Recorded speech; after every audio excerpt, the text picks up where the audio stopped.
कोल्हापूर जिल्ह्याच्या राधानगरी तालुक्यातील पंडेवाडी येथील एका सामान्य कुटुंबामध्ये गजानन पाटील यांचा जन्म झालेला आहे।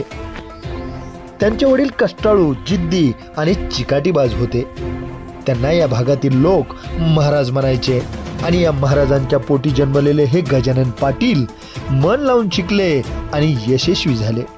सध्या ते धाराशिव जिल्ह्याच्या कळंब या शहरामध्ये लता मंगेशकर प्राथमिक विद्या मंदिर या शाळेमध्ये सहशिक्षक म्हणून उत्कृष्ट कार्य करत आहेत। त्यांचे अनेक विद्यार्थी यशस्वी झालेले आहेत। विद्यार्थ्यांच्या कल्याणासाठी आपला अधिकाधिक वेळ देणारे गुरुजी म्हणून त्यांची या भागामध्ये ओळख निर्माण झालेली आहे। म्हणून अशा या पालकप्रिय, विद्यार्थीप्रिय, आदर्श शिक्षक गजानन पाटील यांच्या आजवरच्या यशस्वी जीवन प्रवासावर प्रकाश टाकण्याकरिता त्यांच्याशी आमचे मुलाखतकार संतोष रोकडे यांनी साधलेला हा विशेष संवाद पहा न्यूज वन महाराष्ट्र वाहिनीवर।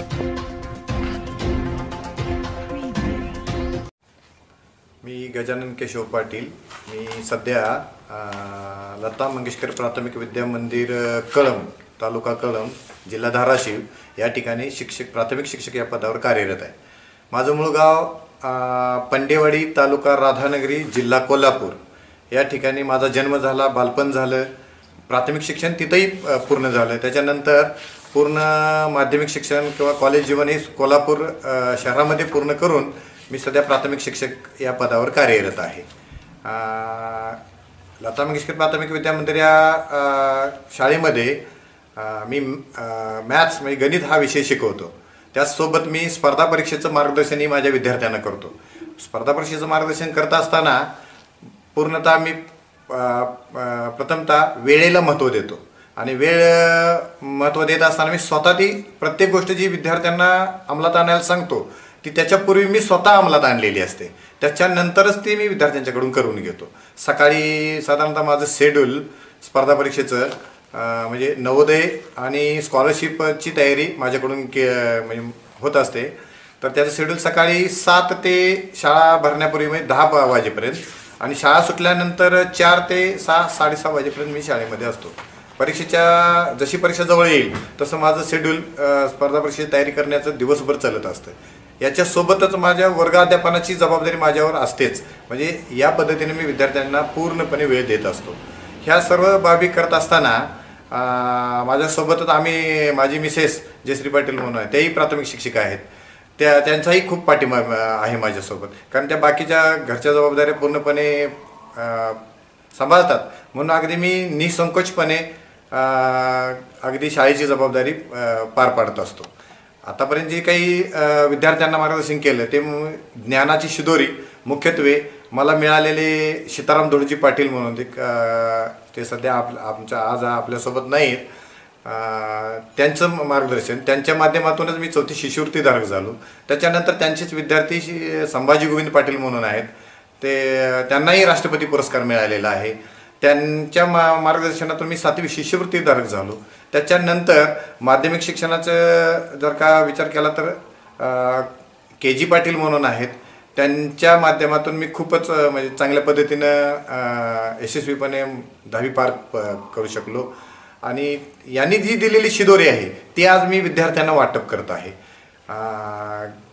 विद्यार्थ्यांचं भवितव्य लक्षात घेऊन त्यांना नव्या युगाची जाणीव करून त्यांनी चांगल्या पद्धतीनं कसं सक्षम बनावं, आपल्या आईवडिलांचे काय जबाबदारी किंवा आईवडिलांची स्वप्न पूर्ण करावीत आणि चांगला नागरिक, चांगली व्यक्ती म्हणून डेव्हलप कशी किंवा विकसित कशी होतील याच्यासाठी मी प्रयत्न करतो। माँसाहेब जिजाऊ, छत्रपती शिवाजी महाराज, छत्रपती संभाजी महाराज आणि छत्रपती शाहू महाराज असं म्हटलं की या ठिकाणी आम्हाला आमच्या अंगावर अगदी शहारे येतात आणि एक नवा उत्साह अंगामध्ये संचारतो। छत्रपती शाहू महाराजांनी वसवलेलं राधानगरी आणि या राधानगरी तालुक्यातील पंडेवाडी या गावचे भूमिपुत्र, एक आदर्श शिक्षक सन्माननीय गजानन केशव पाटील सर। जन्मगाव पंडेवाडी, तालुका राधानगरी आणि आज या ठिकाणी अध्यापनाचं कार्य करतायत धाराशिव जिल्ह्यातील कळंब नगरीमध्ये।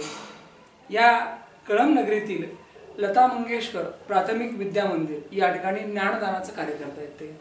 अगदी डिव्होटेड टीचर, आदर्श शिक्षक हे शब्द बोलायला, ऐकायला, वाचायला फार सोपे, परंतु तिथपर्यंत जाणं, तसं होणं फार अवघड असतं.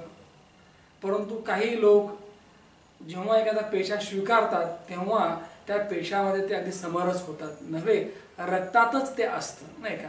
अगदी पगार मिळतो म्हणून नोकरी नाही करायची, तर आपण काहीतरी देणं लागतो, आपल्याला काहीतरी द्यायचं आहे, ही भावना सतत या लोकांच्या मनात असते. मग अशी माणसं ज्या ज्या क्षेत्रामध्ये जातात ते क्षेत्र या ठिकाणी पावन करतात, चांगलं करतात. आज मुलाखतीच्या माध्यमातून गजानन केशव पाटील सरांचा जो जीवन प्रवास आहे, अगदी पंडेवाडी ते कळंब इथपर्यंतचा. सर, मुलाखतनामा या कार्यक्रमात तुमचं स्वागत. सुरुवात करायची मला गावापासून. पंडेवाडी हे गाव, नाही का, अगदी राधानगरी तालुक्यातील हे गाव, अगदी ज्या ठिकाणी अगदी हिरवीगार वनराई आहे, जंगल आहे, खूप जंगलाने वेढलेलं आहे. आणि अशा सुंदर गावामध्ये हे सुंदर रत्न घडलं. खरं तर काय सांगाल नेमकं की पंडेवाडी या गावात जे बालपण गेलं, तुमचं कुटुंब असेल, पाटील कुटुंब, आई वडील, त्या तिथल्या आठवणी, तुमची जडणघडण, काय सांगाल यावरती? खूपच सर. कारण माझा जन्मच शेतकरी कुटुंबामध्ये झालेला. माझे वडील तसे सुशिक्षित होते, पण आई पूर्णपणे अशिक्षित. सुशिक्षित असताना सुद्धा त्यावेळी पुढचं उच्च शिक्षण त्यांच्याकडून घेता आलं नाही, त्यामुळे त्यांनाही शेती करावी लागली. तरी सुद्धा आमच्या वडिलांचे असे संस्कार झाले की माझ्या मुलानं उच्च शिक्षित झालं पाहिजे आणि आपलं समाजाप्रती कामाला आलं पाहिजे. तर त्याचबरोबर मी माझं प्राथमिक शिक्षण माझ्याच गावच्याच विद्या मंदिर पंडेवाडी या गावामध्ये झालं. गावामध्ये होत असताना माझे वर्गमित्र आहेतच माझ्यासोबत, आणि मला घडवणारे मुख्यतः 1ली ते 4थीमध्ये सीताराम धोंडजी पाटील, म्हणजे त्यांना आपण SD पाटील म्हणतो, त्यांना राष्ट्रपती पुरस्कार मिळाला. ही या सरांच्या हाताखाली, या गुरुजींच्या हाताखाली आम्ही 4थीपर्यंत शिक्षण घेतलं. 4थी शिष्यवृत्ती धारक मी त्यांच्याच मार्गदर्शनाखाली झालो. त्याच्यानंतर त्यांच्या बदलीनंतर तिथं संभाजी गोविंद पाटील म्हणून एक SD पाटील म्हणून त्यांचेच विद्यार्थी तिथं नियुक्त झाले, आणि त्यांच्या मार्गदर्शनाखाली आम्ही 5वी, 6वी, 7वी हे 3 वर्ग तिथं कंप्लीट केले. हे झालं शाळेचं, गुरुजींचं. परंतु पंडेवाडी हे गाव, म्हणजे तुमच्या नजरेतलं पंडेवाडी, तिथलं कुटुंब तुमच्या आई वडील, अगदी सगळ्याच गोष्टी, सण उत्सव असतील तिथले, तुमचं अगदी गेलेलं बालपण असेल, तुमचे सवंगडी असतील, ते सांगा सर. ज्या तुमच्या आठवणी हृदयामध्ये आहेत त्या मला ऐकायच्या. हो, खूपच. जेव्हा असं काही विद्यार्थ्यांच्या माध्यमातून काही बालपणाच्या आठवणी येतात ना, तेव्हा माझं बालपण आठवतं की गावातून शिक्षण घेत चिखला मातीमध्ये खेळणारे खेळ, त्याचबरोबर माझे जे काही वर्गमित्र आहेत त्यांचे सुख दुःख, त्याचसोबत गावाचा उत्सव, रामनवमी हा मोठा उत्सव गावामध्ये भरला जातो. त्यावेळी आम्ही छोट्या छोट्या चड्डीवर फिरणारे, खूप म्हणजे दारिद्र्यामधून पुढे येत निसर्गाच्या सानिध्याचे बालपण गेलं. अगदी वृक्ष असतील, प्राणी असतील, पक्षी असतील, त्यांचे आवाज असतील, तर तो जो आनंद आहे, ती जी श्रीमंत आहे, ती कशी होती सर? हो सर, खूपच. सध्या आता आम्ही शहरी जीवनामध्ये आहोत, पण जेव्हा आपण गावाकडच्या किंवा बालपणीच्या गोष्टी आठवतात ना, तेव्हा गावाची नदी, जी दूधगंगा नदी आहे ना, त्या अगदी 24 महिने 12 तास नेहमी वाहते राहणारी, फुल्ल भरून. नदीच्याच काठाला आमची शेती आहे. त्याच्यामध्ये मित्र आम्ही सुट्टीच्या दिवसामध्ये सवंगडी, अगदी दिवसभर डुंबतानाचे जे अनुभव आहेत ते वेगळेच. झाडावरून चढून कैऱ्या खाणे, आंबे खाणे, अगदी रानावनातून फिरणे. त्यावेळी कशाचंच बंधन नव्हतं. गावातून गेलेली नदी दूधगंगा नदी, अगदी या दूधगंगेला 12 महिने पाणी नाही का? पूर्ण अगदी 12 महिने पाणी, 12 महिने वाहणारी नदी, त्यात पोहण्याचा आनंद वेगळाच, खूपच आनंदमय, काय कल्पनेच्या पलीकडे. मग अगदी मनमुरादपणे जे जगणं होतं, आता उल्लेख केला की कैऱ्या खाणं, चिंचा खाणं, करवंद खाणं, जांभळं खाणं, या व्यतिरिक्त कुठले कुठले खेळ चालायचे, तुमचे तिथले मित्र असतील काय, अशा काही मोजक्या आठवणी सांगा की ज्या कायम लक्षात राहतात. आता खेळाच्या बाबत विचार केला तर, की जे आमच्या गाव लेवलला खेळले जायचे, आता आमची नावं वेगळी, विभागानुसार त्या खेळांची नावं वेगळी.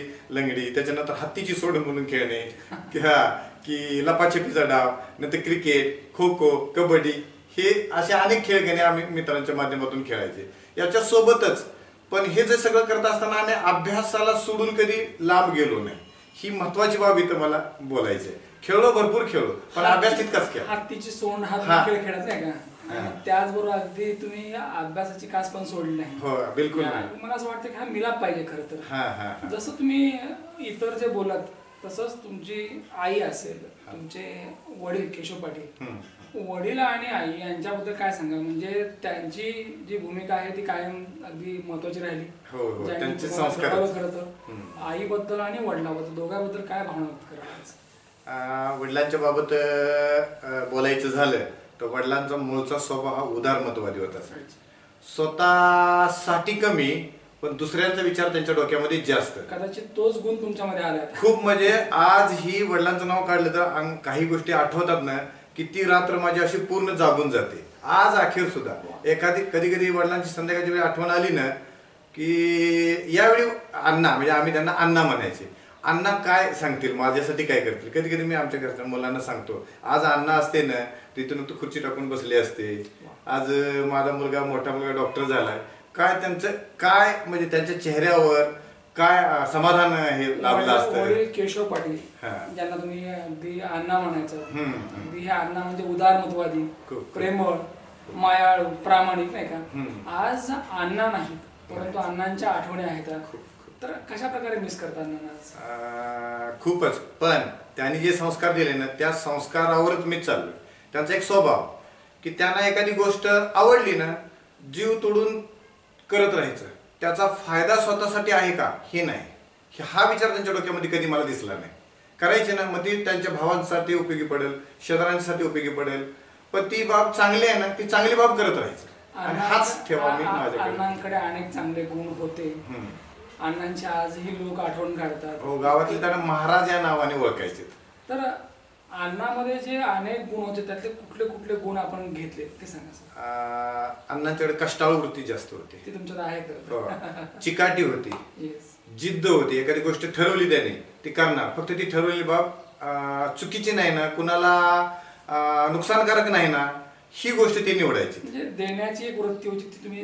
हो, अगदी त्यांच्याकडच्या काही गोष्टी माझ्याकडे आल्या किंवा माझ्या निदर्शनास आलेल्या गोष्टी मी आजही तंतोतंत मी माझ्या जीवनामध्ये पालन करतो. न्यूज वन महाराज चॅनलच्या वतीने पंडेवाडी या गावामध्ये महाराज या नावाने किंवा त्या पंचक्रोशीमध्ये महाराज या नावाने ओळखीचे असलेले आणि तुमचे अण्णा कैलासवासी केशव पाटील यांना न्यूज वन महाराज चॅनलच्या वतीने सॅल्यूट हे अभिवादन यासाठी की त्यांनी या ठिकाणी जाताना एक चांगली ओळख शिल्लक ठेवली आहे, ती म्हणजे गजानन गुरुजी. मला असं वाटतं की पुत्र असावा ऐसा गुंडा ज्याचा तिन्ही लोकी झेंडा. कारण आपण कमवायचं काय तर या ठिकाणी आपली मुलं, आपली संतान ही चांगली आपण जोपासली पाहिजे की जेणेकरून आपल्या पाठीमागे आपलं नाव निघावं, नाही का? मला असं वाटतं की आज अण्णा असते तर अण्णाने तुम्हाला या ठिकाणी अगदी कौतुक केलं असतं, नाही का? आणि त्यांना अभिमान वाटला असता की हे माझं लेकरू आहे की जे आज आदर्श शिक्षक म्हणून या कळंब तालुक्यामध्ये परिचयाचं आहे. सर, तसं अण्णाबद्दल भरभरून बोललात तसं तुमच्या आईबद्दल, माऊलीबद्दल काय सांगा? हो, आई तशी शिक्षणाच्या बाबत पूर्णपणे अशिक्षितच होती, पण तिची कष्टाळू वृत्ती खूपच होती. तिला जेवढं जमतं तेवढं ती अगदी प्रामाणिकपणे करायची. शेतीच्या कामामध्ये ती नेहमी व्यस्त असायची. फक्त त्याची एकच इच्छा की आपल्या मुलांनी चांगलं घडलं पाहिजे. घर चांगलं चालवण्या इतपत ते चांगले बनले पाहिजे. म्हणजे त्याची मर्यादित अपेक्षा असायच्या की अशिक्षित असल्यानं तिला बाहेरच्या गोष्टींचं ज्ञान कमी असायचं. फक्त कष्ट एवढंच फक्त. पहिली लोक कष्टाळू होते, प्रामाणिक होते. फार कमवावं पैसे ही भावना नव्हती, बिलकुल नव्हती. माणुसकी कमवावी होती. आणि मला असं वाटतं की आईचा तो विचार तुम्हालाही कदाचित पडला असेल, नाही का? सर, आई आणि वडील अगदी आपलं कुटुंब याच्या अवतीभोवती तुमचं आयुष्य होतं, अगदी मनमुराद जगणं सुरू होतं. तर पंडेवाडी हे गाव कधी सुटलं नेमकं म्हणजे शिक्षणासाठी? मी 10वी नंतर 11-12वीसाठी गावाच्या शेजारीच एका सरवडी म्हणून एक छोटं गाव आहे, त्या गावामध्ये कॉलेज शिक्षणासाठी गेलो. 12वी झाल्यानंतर उच्च शिक्षणासाठी मला कोल्हापूरला यावं लागले. अच्छा. आणि त्यावेळी वास्तविक कॉलेजमध्ये चांगले मार्क्स पडले. पुढे आता उच्च शिक्षण घेण्यासाठी मी डीएड निवडलं. डीएड निवडल्यानंतर पण त्यावेळी परिस्थिती नव्हती एवढी पूर्णपणे बेताची होती परिस्थिती. तरी सुद्धा वडिलांची इच्छा, तुझं उच्च शिक्षण झालं पाहिजे, मला काहीही करायला लागेल. मग त्या निमित्तानं मला उच्च शिक्षणासाठी गाव सोडावं लागलं. ऐतिहासिक वारसा लाभलेलं कोल्हापूर शहर नाही का? आणि अशा या कोल्हापूर नगरीमध्ये तुमचं शिक्षण झालं पुढचं. हो. मला एक सर विचारावं असं वाटतं की शिक्षणामध्ये जेव्हा तुम्ही होतात पूर्णपणे सक्रिय, अगदी डिग्र्या सुरू होत्या नाही का, तर डोक्यात काय होतं नेमकं गुरुजी होणे फिक्स होतं का आणखी काही कुठली वाट होती अशी? बघा, लहानपणीच मी 2 स्पर्धा परीक्षा पार केलेल्या होत्या. 4थी शिष्यवृत्ती चेडेगावामध्ये जेवढं एवढ्या स्पर्धा परीक्षेचं ज्ञान नव्हतं. सरांनी जेवढं मार्गदर्शन केलं त्याच्यामध्ये आम्ही अगदी चांगल्या पद्धतीनं पास झालो. 4थी शिष्यवृत्ती धारक झालो, 7वी शिष्यवृत्ती धारक झालो.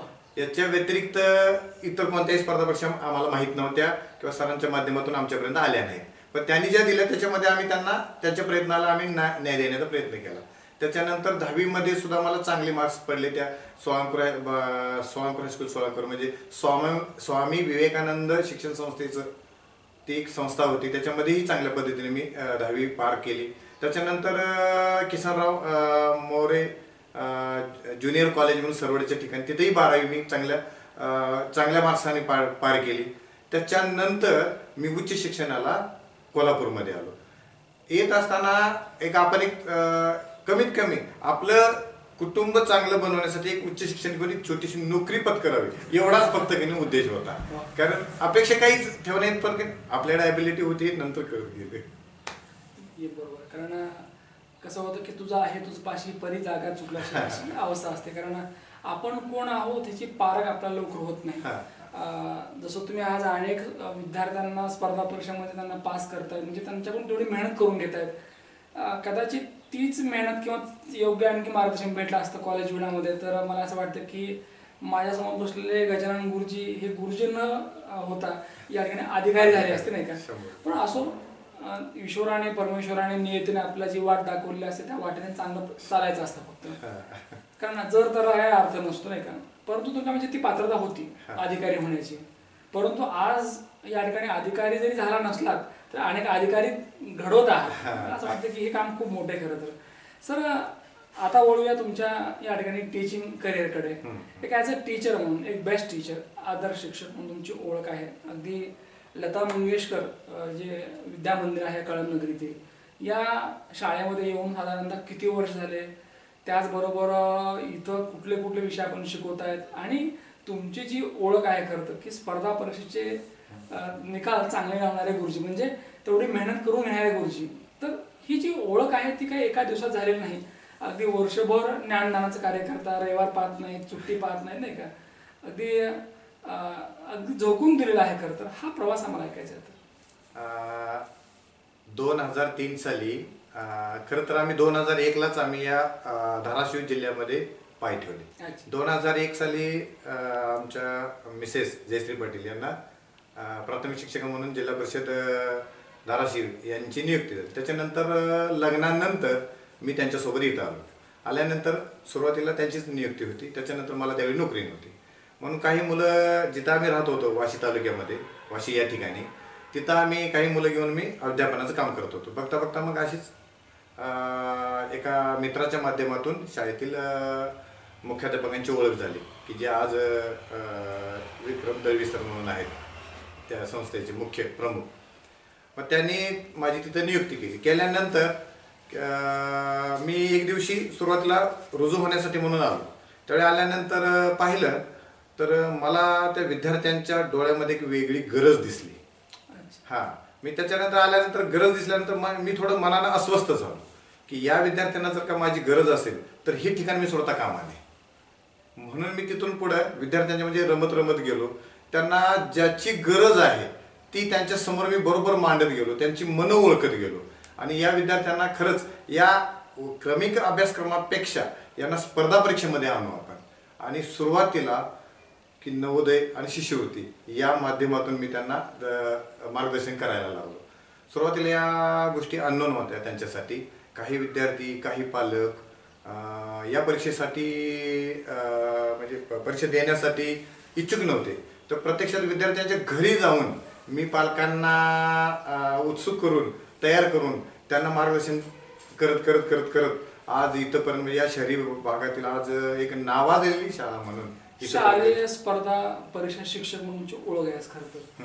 परंतु ही ओळख जी आहे ती अगदी सहज होत नाही, कारण स्पर्धा परीक्षेमध्ये लेकरं बसवणं, त्यांना त्याची तेवढी तयारी करून घेणं हे फार मोठं चॅलेंज असते खरं तर, नाही का? हे सोपं नाही खरं तर ही तयारी कशी करून घेता, काय नेमकं करता की जेणेकरून अगदी रिझल्ट चांगला लागतो? खरं तर याला खूप वेळ द्यावा लागतो. त्यावेळी खऱ्या अर्थानं आम्ही दोघंही पती पत्नी शिक्षण क्षेत्रामध्ये आहोत. त्यावेळी कुटुंबाचा विचार करून चालत नाही. जर आपल्या विद्यार्थ्यांचं भवितव्य घडवायचं असेल तर थोडं कुटुंब बाजूलाच ठेवावं लागतं, आणि या कामी पूर्णपणे मला आमच्या मिसेसनं पूर्णपणे पाठिंबा दिला. ही महत्त्वाची आणि अगदी माझ्या पाठीशी उभा असणारे एक बाब मी तुम्हाला सांगतो. आजपर्यंत सगळ्या घरच्या बाबी, मुलांचं संगोपनापासून घरच्या गरजेपर्यंत सगळ्या त्यांनी स्वतःची शाळा सांभाळत हे पूर्णपणे पार केलं. आयुष्यामध्ये 2 पार्ट असतात. पहिला पार्ट असतो तो आपल्या आई वडिलांचा, की ज्यांनी आपल्याला जन्म दिलेला असतो, आणि दुसरा पार्ट असतो की सौभाग्यवती अर्धांगिनी, नाही का? मला असं वाटतं की तुम्ही खूप नशीबवान आहात, कारण का काही तुमचं मागच्या जन्मातलं काहीतरी पुण्य असेल की जेणेकरून चांगले आईवडील भेटले आणि चांगली पत्नी भेटली. अगदी बरोबर, मी खूपच नशीबवान आहे. मला आणखी विचारावं असं वाटतं की जेव्हा आपल्याला मोकळा वेळ मिळतो, तुमचे काही छंद पण आहेत विद्यार्थ्याचा रमणे, नाही का? तर हा छंद फार वेगळा आहे खरं तर. म्हणजे विद्यार्थ्याचा रमणे म्हणजे नेमकं काय काय करतात, म्हणजे कुठला संवाद असतो, काय म्हणजे कशा प्रकारे त्यांना तुम्ही अगदी बोलतं करता? आता काही गोष्टी अभ्यासक्रमावर तर त्यांच्याशी संवाद साधतच असतो, पण कधी कधी त्यांना रिलीफ होण्यासाठी त्यांचं आपला मेन उद्देश की त्यांनी मोठं झाल्यानंतर एक उच्च शिक्षित होऊन एक चांगलं स्तरावर जावं, चांगले अधिकारी बनावेत, कमीत कमी चांगलं नागरिक बनावं. या गोष्टी आपल्या आई वडिलांच्या इच्छा पूर्ण करण्यासाठी कॅपेबल बनावं, पण चुकीच्या मार्गाला कुठे जाऊ नये. ह्याच्यासाठी वेगवेगळे अधिकारी कसे बनले. मग एखादं समजा आता परवाच मी विद्यार्थ्यांना 7वीच्या वर्गामध्ये अन्सार शेख IAS झालेले, त्यांचा एक जीवनपट मी त्यांना एक माझ्या माध्यमातून मी त्यांच्यासमोर व्यक्त केला. याच्याशिवाय आता जस्टच मनोज कुमार शर्मा म्हणून एक 12th फेल म्हणून एक सिनेमा आला, त्यांच्या जीवनपटावर अशा सक्सेस झालेल्या एक मोठ्या मोठ्या अधिकाऱ्यांच्या बाबत मी त्यांच्याशी संवाद साधत असतो, आणि त्यांना त्याच्यामध्ये स्वतःला शोधायला प्रेरणा देत असतो. तुमचा आणखी एक आवडता छंद आहे ते म्हणजे अगदी राष्ट्रीय आणि आंतरराष्ट्रीय जे काही घडामोडी आहेत त्याचा मागोवा घेणे. मग काय नेमकं म्हणजे हे जे अपडेट आहे, काय सांगाल नेमकं काय घडामोडी सुरू आहेत याच्याबाबत विचार केला तर काही माझेच विद्यार्थिनी मध्यंतरी कालावधीमध्ये आपल्या शाळेतून पूर्ण एज्युकेशन पूर्ण करून उच्च शिक्षण घेऊन दक्षिण आफ्रिका, जपान या ठिकाणी उच्च शिक्षणासाठी गेलेले होते. जॉब बी तिथे पत्करलेला होता. त्यांच्या काही बाबी मी त्यांना सांगितलं. मग मुलांची उत्सुकता वाढत जाते की सर इथं कसं जायचं, काय जायचं. मग अशा देशांतर्गत बाबी घडणाऱ्या आहेत ती त्यांच्यासमोर मांडत जायचं की जेणेकरून त्यांना प्रेरणा मिळेल. आता आजही टोकियोमध्ये, जपानमध्ये टोकियोमध्ये एक माझा IIT मध्ये एक विद्यार्थी आहे की जवळजवळ रोहित कवडे म्हणून, नंतर एक मोनाली कुलकर्णी म्हणून आहे, अशा एक विद्यार्थिनी आहे ती दक्षिण आफ्रिकेमध्ये. ती जवळजवळ अशा विद्यार्थ्यांना आपलं क्षेत्र सुद्धा म्हणजे एरिया सुद्धा कमी पडणार अशी त्यांना एक प्रेरणा द्यायची. याच्याशिवाय काही घडामोडी घडत असतात, काही नवीन युद्ध प्रसंगावर असेल किंवा युद्ध प्रसंगावर असेल किंवा राजकीय प्रसंगावर असेल. तात्पर्य काय की गुरुजींनी नेहमी अपडेट राहावं, त्यांना बाहेर सुद्धा काय चालायचं माहित पाहिजे आणि ते विद्यार्थ्यापर्यंत गेलं पाहिजे, म्हणजे जेणेकरून आपला विद्यार्थी स्पर्धेमध्ये टिकेल, नाही का? कारण स्पर्धेची जाणीव झाल्याशिवाय की या ठिकाणी स्पर्धा सुरू होत नाही खरं तर. बऱ्याच वेळा काय होतं आपल्याला त्याची जाणीव नसते खरं तर, आणि मग बऱ्याचशा गोष्टी आपल्या मग राहून जातात. तर त्या राहून जाऊ नयेत म्हणून आपण बोललं पाहिजे. सर, शाळेमध्ये तुम्ही उल्लेख केला की विद्यार्थ्यांनी रमतो, मग ते ऐकायचं खरं तर. जेव्हा तुम्ही विद्यार्थ्यांच्या गारड्यामध्ये असता, नाही का, म्हणजे अगदी सगळ्या अवतीभोवती विद्यार्थी आहेत, तर नेमका काय संवाद सुरू असतो, काय विद्यार्थी तुमच्याशी कशी बोलतात, तुम्ही त्यांचं कसं सांत्वन करता किंवा कसं मार्गदर्शन करता, काय नेमका संवाद असतो? विद्यार्थी समजा एखाद्या वर्गावर पिरियड झाल्यानंतर तो पिरियड संपल्यानंतर दुसऱ्या वर्गाचे विद्यार्थी वाट बघत असतात, सर कधी त्या हॉलच्या बाहेर येतात आणि आमच्या वर्गाकडे कधी येतात. ते थोडा वेळ यायला जरी बाहेर झाला ना, ते विद्यार्थी ग्रुपनं लगेच येतात, सर आता आपल्याला या विषयावर चर्चा करायची आहे बाबा. म्हणजे एखाद्या चालू घटकाच्या पुढं काय आहे ही विद्यार्थी मला आठवण करून देतात. ही त्यात आठवण करून देतात म्हणजे त्यांना तिथपर्यंत मी घेऊन गेलेलो असतो आणि पुढची उत्सुकता वाढवून ठेवलेली असते मी नेक्स्ट या पद्धतीने. दुसरी गोष्ट, त्यांना एखादा घरी गेल्यानंतर एखादा कन्फ्युजन काही असेल तर लगेच ते विचारायला अगदी हक्कानं जवळ येत असतात. तिसरी गोष्ट, समजा काही त्यांच्या अडचणी असतील मित्रांच्यातील, चर्चा करू एखाद्या प्रश्नावर झालेली आहे, चर्चा झाल्यानंतर सुद्धा सर माझं मत असं आहे एखाद्या प्रश्नावर, किंवा दुसरा विद्यार्थी सांगतो सर मला असं वाटतं बघा. म्हणजे पूर्ण विद्यार्थ्यांना बोलतं करतो मी त्या एखाद्या पॉइंटवर आणि त्याच्यानंतर मग समोर बसून त्यांना की याच्यातलं योग्य काय आहे ही माझ्या माध्यमातून मी त्यांच्यापर्यंत नेण्याचा प्रयत्न करतो. अध्ययन करत असताना विद्यार्थ्यांचं अवधान खेचणं फार अवघड आहे खरं. कारण एखादं गाणं लागलं की अवधान खेचलं जातं, कोणीतरी भांडतंय अवधान खेचलं जातं, पण गुरुजी शिकवत आहेत त्यावेळेला नेमकं मन कुठं रमायला असतं नाही. मग म्हणजे तो बॉडीली प्रेझेंट असतो आणि माइंडली ॲबसेंट असतो. बॉडीली आणि माइंडली विद्यार्थ्यांना जर प्रेझेंट करायचं असेल तर त्याचं अवधान आपल्याकडे पाहिजे, त्याचं लक्ष आपल्याकडे पाहिजे नाही का. तर त्यासाठी कुठलं आपण स्किल वापरलं पाहिजे असतं किंवा तुम्ही कुठलं वापरता? आता मी मॅथ्स शिकवतो. मॅथ्स शिकवत असताना समजा एखादा फॉर्म्युला असेल, तो मुळात त्याचा फॉर्म्युला तो बनला कसा त्याच्या फॉर्म्युल्याच्या मुळापासून मी जातो, तो तसाच का बनला. मग त्यावेळी एखादा विद्यार्थी काही शंका व्यक्त करत असेल तर मग हा असं काय घडत नाही का, तर जरी त्याचा प्रश्न चुकीचा असला तरी सुद्धा मी तो चुकीचा कधी म्हणत नाही. तो खऱ्या अर्थानं तुझं विचारायला साधारण टर्निंग पॉईंट कुठला, तू कमी कुठं पडायला लागलास, ह्या गोष्टी मी त्याच्या लक्षात आणून देतो. याच्याशिवाय म्हणजे विद्यार्थ्यांना हे केल्यानंतर दुसरा एखादा विद्यार्थी प्रेरित होत असतो किंवा आणखी विद्यार्थ्यांच्यामध्ये प्रेरणा निर्माण करत करत त्यांना बोलतं करत राहतो. आणखी काही वर्ष शिल्लक आहेत, तब्बल आणखी 10-12 वर्ष शिल्लक आहेत आणि परत विद्यार्थी द्यायचा आहे. काळ बदलत चालला आहे आणि बदलत्या काळाबरोबर साधनं बदलत चालली आहेत. कधी काळी आपण फक्त ऑफलाईन होतो, आता ऑनलाईन सुद्धा टीचिंग उपलब्ध आहे. म्हणजे ज्ञान हे विस्तारत चालले आहे आणि या जगाबरोबर या स्पर्धेच्या युगामध्ये आपलं सुद्धा ज्ञान वाढलं पाहिजे यासाठी आपण प्रयत्न करतो आणि निश्चितपणे ही अगदी गौरवाची बाब आहे. तुमच्या दृष्टीने भविष्यातली क्लासरूम कशी पाहिजे नेमकी? खऱ्या अर्थानं बदलतं युग आहे, स्मार्ट युग आहे. विद्यार्थी आणि येणारी नवी पिढी सुद्धा स्मार्ट येऊ लागली आहे. प्रत्येकजण टेक्नॉलॉजीचा वापर करू लागला आहे. जरूर विद्यार्थ्यांनी टेक्नॉलॉजीचा वापर करावा, पण जे गरजेचं आहे तेवढं घ्यावं. जेवढी टेक्नॉलॉजी चांगली आहे तेवढीच टेक्नॉलॉजीचा दुरुपयोग सुद्धा होताना आपल्याला सर्वांना पाहायला मिळायला लागले.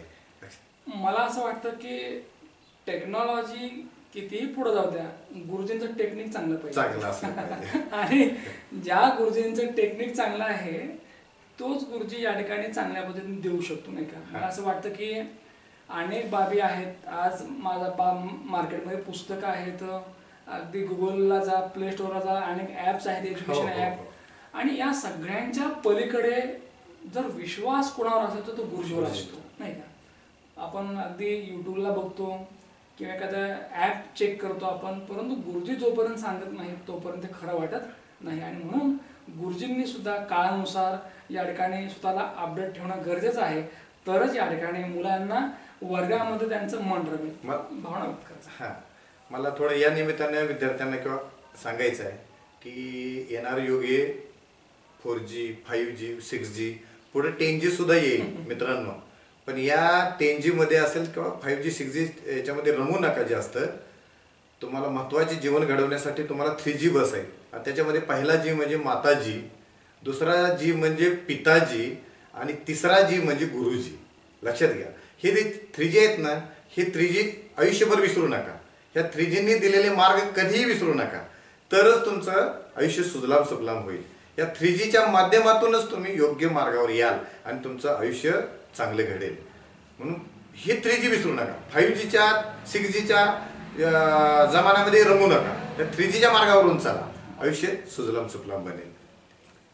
मी गुरुजींच्या पुढे जाऊन सांगेल की डोक्यामध्ये किंवा डोळ्यांसाठी 3D चित्रपट जरी नसेल तर चालेल.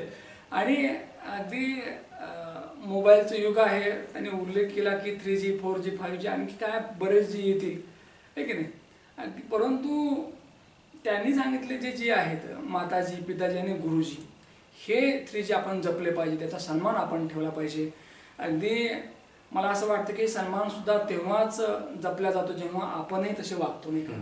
कारण लेकरांसमोर आपण जर आदर्शवाद निर्माण केला तर कुठलाही वाद निर्माण होणार नाही. म्हणून आई वडिलांनी सुद्धा या ठिकाणी पैशाकडे जास्त न कल देता, न पाहता आपली प्रॉपर्टी, आपली मुलं आहेत हे लक्षात ठेवलं पाहिजे. आणि गुरुजींनी सुद्धा या ठिकाणी जर पूर्ण वेळ दिला, अगदी डिव्होट झाले तर निश्चितपणे लेकरं नाव घेतात. चं उत्तम उदाहरण म्हणजे गजानन केशव पाटील सर. अगदी विद्यार्थ्यांना समर्पित झालेले गुरुजी. आजवर अनेक या ठिकाणी संस्थांनी त्यांचा आदर्श शिक्षक पुरस्कार देऊन गौरव केला आहे. हा गौरव हा त्यांचा नाही तर लता मंगेशकर विद्या मंदिर, प्राथमिक विद्या मंदिर, हे ज्ञानाचं मंदिर ज्यांनी उभा केलेलं आहे त्यांचा सुद्धा हा सन्मान आहे. जे अध्यक्ष महोदय आहेत, सचिव महोदय आहेत, जे संचालक मंडळ आहे किंवा त्यांचे मुख्याध्यापक असतील, त्यांचे सर्व सहकारी असतील आणि तमाम पालक, ज्या पालकांनी एक विश्वास दाखवत विद्यार्थी शाळेमध्ये पाठवले. आणि सगळ्यात महत्त्वाची बाब म्हणजे हा पुरस्कार त्यांचा पण आहे की ज्यांनी जन्म दिला, नाही का. आणि शेवटी आणखी हा पुरस्कार त्यांचा पण आहे म्हणजे त्यांच्या सौभाग्यवती ज्या त्यांना अगदी खंबीरपणे सपोर्ट करतात आणि खऱ्या अर्थाने त्यांना धाराशिव जिल्ह्यामध्ये घेऊन आले. सर, तुमची पुढील वाटचाल खूप चांगली जाऊ यासाठी न्यूज वन महाराष्ट्र चॅनलच्या वतीने खूप खूप शुभेच्छा. निश्चितच या ठिकाणी गजानन केशव पाटील गुरुजी, आदर्श शिक्षक यांची घेतली मुलाखत प्रेक्षकांना आवडली असेल. परत भेटूया पुढच्या मुलाखतीमध्ये. तोपर्यंत पाहत राहा न्यूज वन महाराष्ट्र चॅनल. धन्यवाद.